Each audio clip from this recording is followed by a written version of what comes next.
জঙ্গল থেকে লোকালয়ে দলছুট দাঁতাল। মালবাজারের ডামডিমে চাঁদ জঙ্গল থেকে লোকালয়ে দাঁতাল হাতি। উত্তপ্ত করায় ক্ষিপ্ত হয়ে কংক্রিটের ওয়াচ টাওয়ারে ধাক্কা।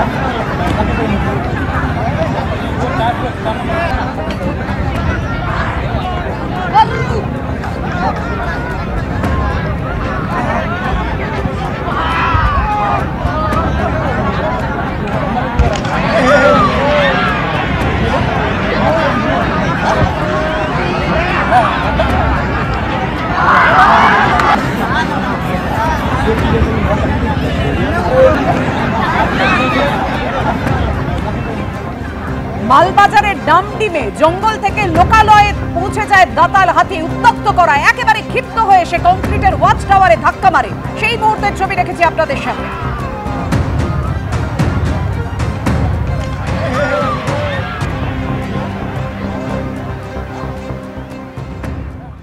জামিন মিলতেই সিসি ক্যামেরার ফুটেজ দেখিয়ে নিজেকে নির্দোষ দাবি করলেন জিবাপি বিরিয়ানির অন্যতম কর্ণধার ও মোহনপুর গ্রাম পঞ্চায়েতের তৃণমূল সদস্য অনির্বাণ দাস।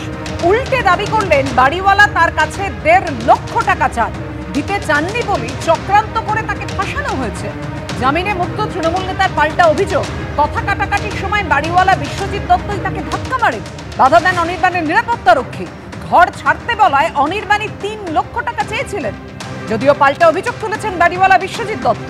বাড়িওয়ালাকে হুমকির ঘটনায় মধ্যমগ্রাম থানার পুলিশ কেস ডায়েরি জমা না দেওয়ায় এবং আগ্নেয়াস্ত্র উদ্ধার করতে না পারায় জামিনে মুক্তি পান জিবাপি বিরিয়ানির অন্যতম কর্ণধার।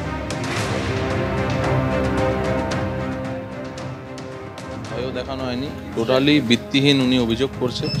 আর আমি সিসিটিভি ফুটেজও আছে, ফুটেজে দেখবেন উনি আমাকে গালিগালাজ করে, ঠিক আছে।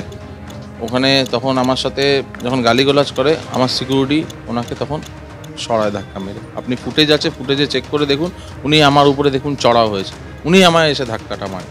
তখন আমার সিকিউরিটি ওনাকে ধাক্কা মেরে সরায়। এটা পুরো ফাঁসানো।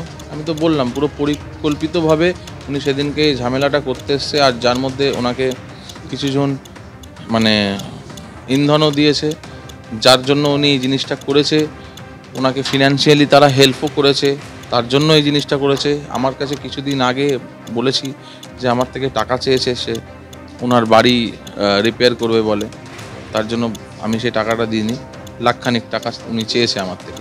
ব্যবসায়িক ইনভলভ আছে যারা প্রতিনিয়ত আমাকে এই ব্যবসাটা করার জন্য মানে ডিস্টার্ব করে যাচ্ছে। প্রতিনিয়ত কিছু না কিছুভাবে তারা চাইছে যেভাবেই হোক আমার ব্যবসাটাকে আমি যাতে বন্ধ করে দিই।